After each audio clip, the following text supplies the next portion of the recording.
But basically, this is telling you, whenever we have dielectrics, we apply external field. We induce electric dipoles, and the induced dipoles effectively give you, for homogeneous material, they give you polarization, surface charge densities, simply P dot AN, the surface normal. And if you have inhomogeneous material, those induced electric dipoles end up giving you effectively some volume charge density, negative divergence of P. From our understanding to Coulomb's law or Gauss's law, whenever you have non-zero charge distribution, those charge distribution creates its own field distribution, right? So you're free to replace all these charges, right, into Coulomb's law formulation or Gauss's law formulation. So this is telling you, once you have induced electric dipoles, they create their own field distributions. So you need to calculate them.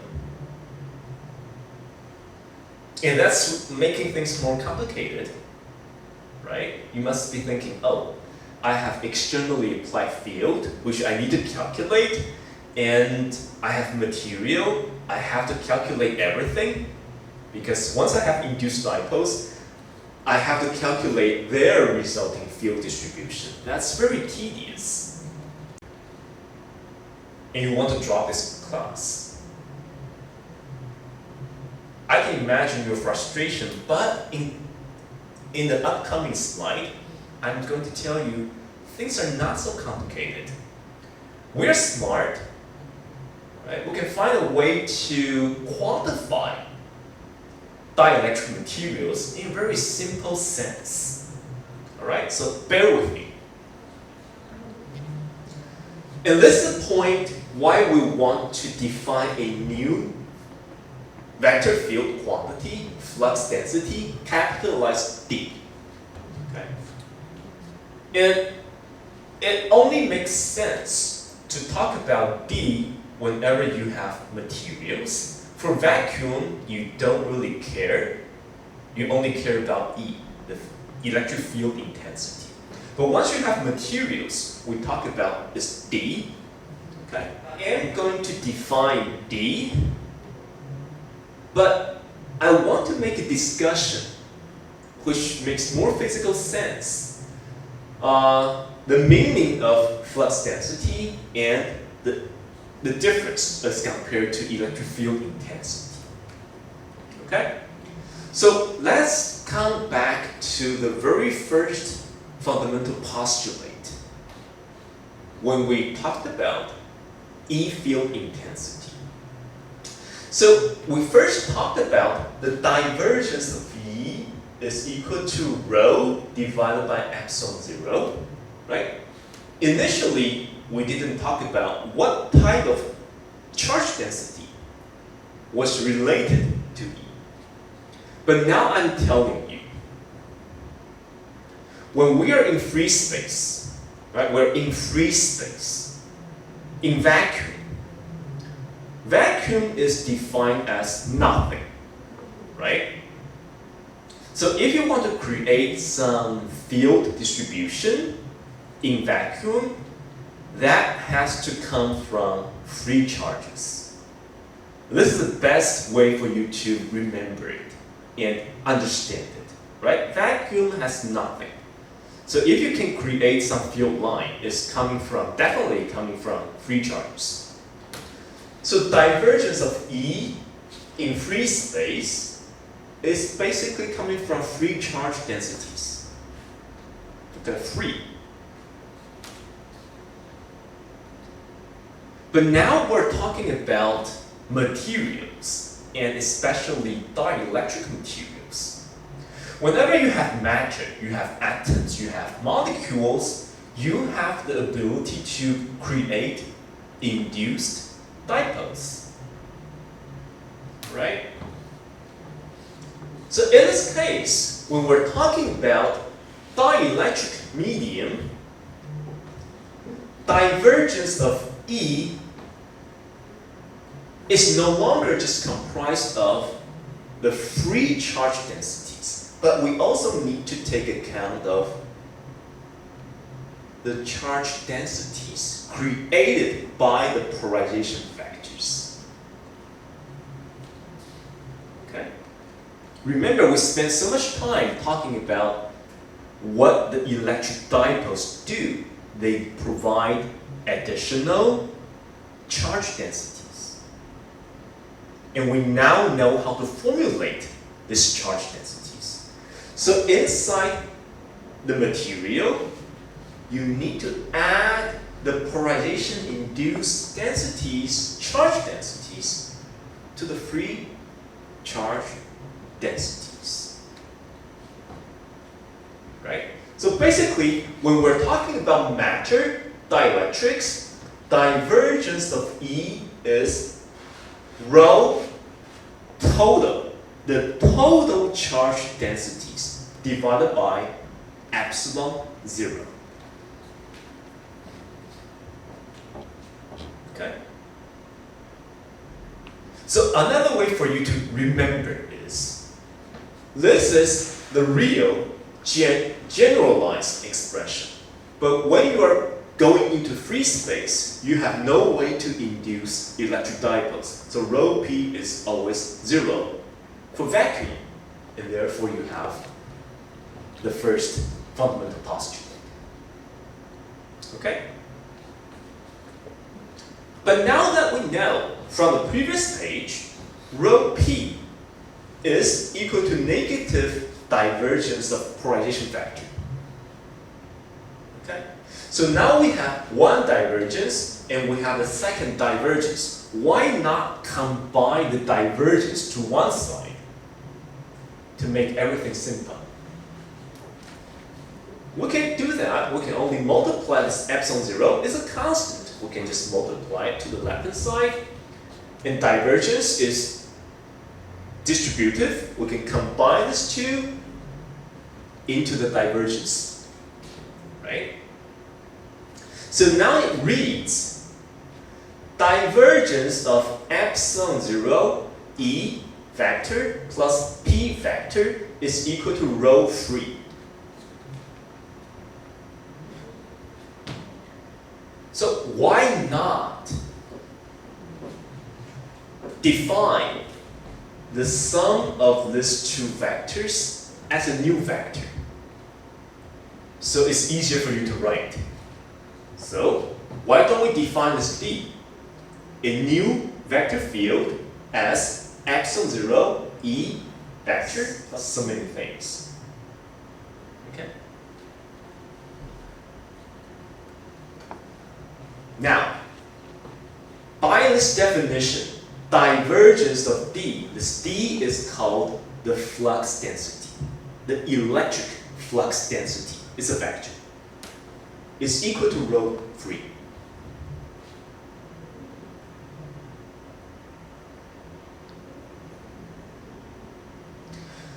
So at this moment, think hard.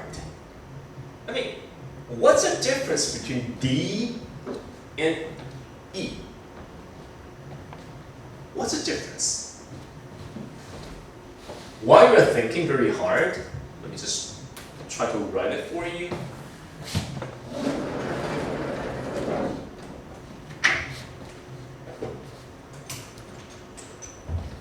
So divergence of D is equal to rho free.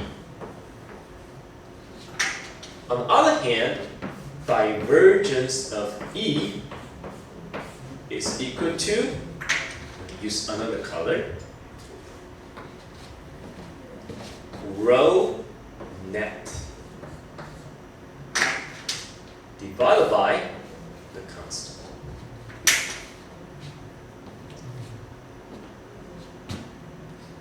So take a good look at these two formulas.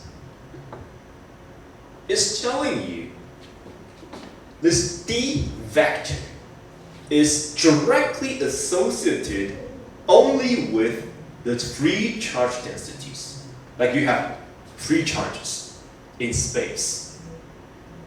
So inside the material, this D is related to only the free charge, but E is related to the total charge. Okay?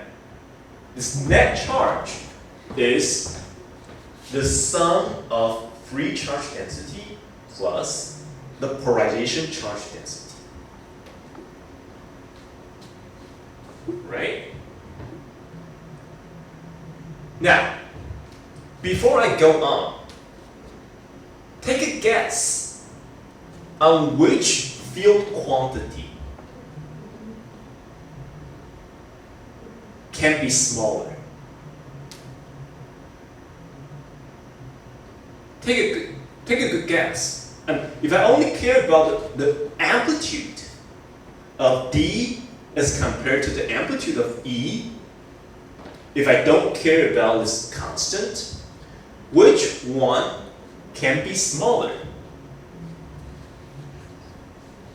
When I was a student, I looked at this definition, and because if I don't care about epsilon 0, rho free plus rho p, right? My instinct was to say, well, because the net charge density is the sum of the free charge density, this guy, plus some additional value, the polarization charge density. So this adds up to a larger value. So initially I assume if I don't care about epsilon 0, okay? If I don't care about epsilon 0. It seems this mathematical formula can be misleading. Because you think, oh, you add additional charge densities. So this guy is stronger. Is that true? We can skip this. Okay, we can skip this one. Let's come back to the picture. Remember, as I talked over and over repeatedly, we have a given dielectric material within this black lines, and we apply external fields. You can imagine the externally applied field is the result of free charges, right? Because in vacuum, you want to create field, you have to have free charges. And these free charges create the externally applied field lines, and they induce electric dipoles inside the material. And as we talked about, whenever we have induced dipoles along the surface, we create induced surface charge densities, assuming this is a homogeneous material. So now we count the number of charges for this surface. Initially, I have 8 positive free charges, but now I have induced dipoles, so I have to subtract 3 negative charge. So basically, rho free plus rho p is reduced. This is actually a reduced amount of charge.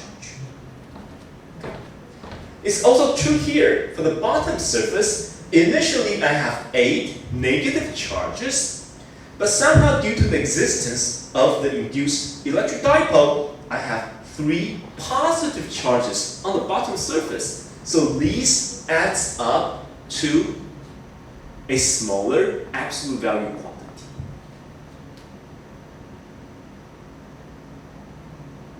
This is in perfect accordance to the fact the field lines generated by the dipole is used to counteract the externally applied field. Okay? So don't be fooled by this plus sign. You are actually adding a negative quantity. Alright? So in the end, E is related to the net charge density. So you only have, 5 net charges on the top surface. So basically, try to remember and try to understand. I repeat, dielectric materials give rise to induced electric dipoles for only one purpose. They want to make the field strength inside the material weaker as compared to your externally applied field. So this E absolute value is smaller than D. Okay, we don't care about this constant, okay, for now. Induced dipoles are there to make the field strength inside the material weaker. So do not be fooled by this plus sign. Okay? Because this plus, if you have positive free charge, you are adding a negative charge density, effectively making E smaller, weaker. Alright? Okay, so the better way, the very simple way, now that we know this phenomenon from a pictorial way, so now it's math. We can somehow formulate, well, because we know that the dipoles are aligned in the direction of my externally applied field. So somehow P, the vector, the polarization vector, is also aligned to my external field, right? And then we have some scaling. So depending on different material, this chi is called the electric susceptibility, chi E. How good is this material capable of giving rise to electric dipoles? If you have a very high chi E value for a given material, this material is very sensitive. So you apply some external field, it produces a lot of dipoles. Right? Vacuum has 0 chi E because vacuum has nothing. You cannot contribute to electric dipoles. Right? So in another sense, metal has a very huge chi E. It's almost infinite, right? So now, we have P equals epsilon 0 chi E times the E, external field, right? We can just replace this P by epsilon 0 chi E. So basically, the flux density, which is associated to free charge density, can now be formulated as epsilon 0, 1 plus chi E times the E vector. And we call this 1 plus chi E as the relative permittivity of that given dielectric material. Right? So this is very easy. For any given material, somebody measured its capability of generating induced electric dipole, and that is coined or quantified by this chi E value. Or together, 1 plus chi E is this relative permittivity. For example, For water, chi relative H2O is 1.33 squared. Epsilon R, glass, is 1.5 roughly squared. Okay? So in the future, you only look for this relative permittivity and you can just calculate, or you can understand, you can classify the material response. Okay? So all dielectric responses are somehow represented fully by this relative permittivity. It's a constant. Once you know its operational frequency, it's just one constant. So you no longer need to take care of all these and not even this. Okay? You don't really need to calculate the field distribution or potential distribution due to the induced charge densities. Everything is represented by that simple constant. Okay. Well, sometimes people try to combine epsilon 0 times epsilon r, and we define it as the absolute permittivity. Okay. So basically, D equals epsilon 0 times epsilon r E. But sometimes you're even lazier than that. You want to combine epsilon 0 times epsilon r as one single variable, epsilon, and that single epsilon is called the absolute permittivity. Okay? Now, again, the very last minute, the most important message of wisdom. D equals epsilon E. Again, this is a confusing formula. When I was a student, I thought, oh, if I have a material with very high epsilon value, a very high epsilon value means what? Means this material is very capable of generating induced electric dipoles, right? So I thought, oh, if I have a material with very high epsilon, that is making its D very big. Is it right? Think about it. Is it right? D is only related to the free charge density. So even though you have different materials positioned in space with the same applied external field, D remains to be a constant. Okay? So my suggestion for you is try to remember this relation between D and E in a different way. This expression, E vector, is a flux density vector divided by epsilon. This is making more physical sense. It's the same equation written in a different way, but now this is telling you there's no room for ambiguity. If you have a material with very high epsilon value, it's making your field strength in terms of E field intensity, which is associated with the net charge density, to be weak, right?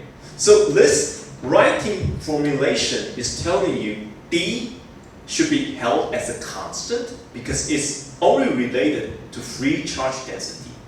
E is related to the net charge density. So the difference is, for different material, you have different ability to form induced dipoles. If you have a material very capable of producing induced charge density, induced dipoles. Then you have a very high epsilon value. And the sole purpose to have induced electric dipole is to counteract your externally applied field, and therefore making the E intensity weak, right? So this is a more proper way to write down this formulation. Very high epsilon, you have lots and lots of electric dipoles, and making your resulting E field intensity weak. So one final test to your understanding. If I use this formula and I want to describe metal, what should the epsilon value for metal be? Inside the metal, you have no E field intensity. So this, in terms of this absolute value for metal, epsilon reaches infinity, right? And that is in accordance to our understanding. Metal is a material for perfect induced electric dipoles. All right, so let's conclude here.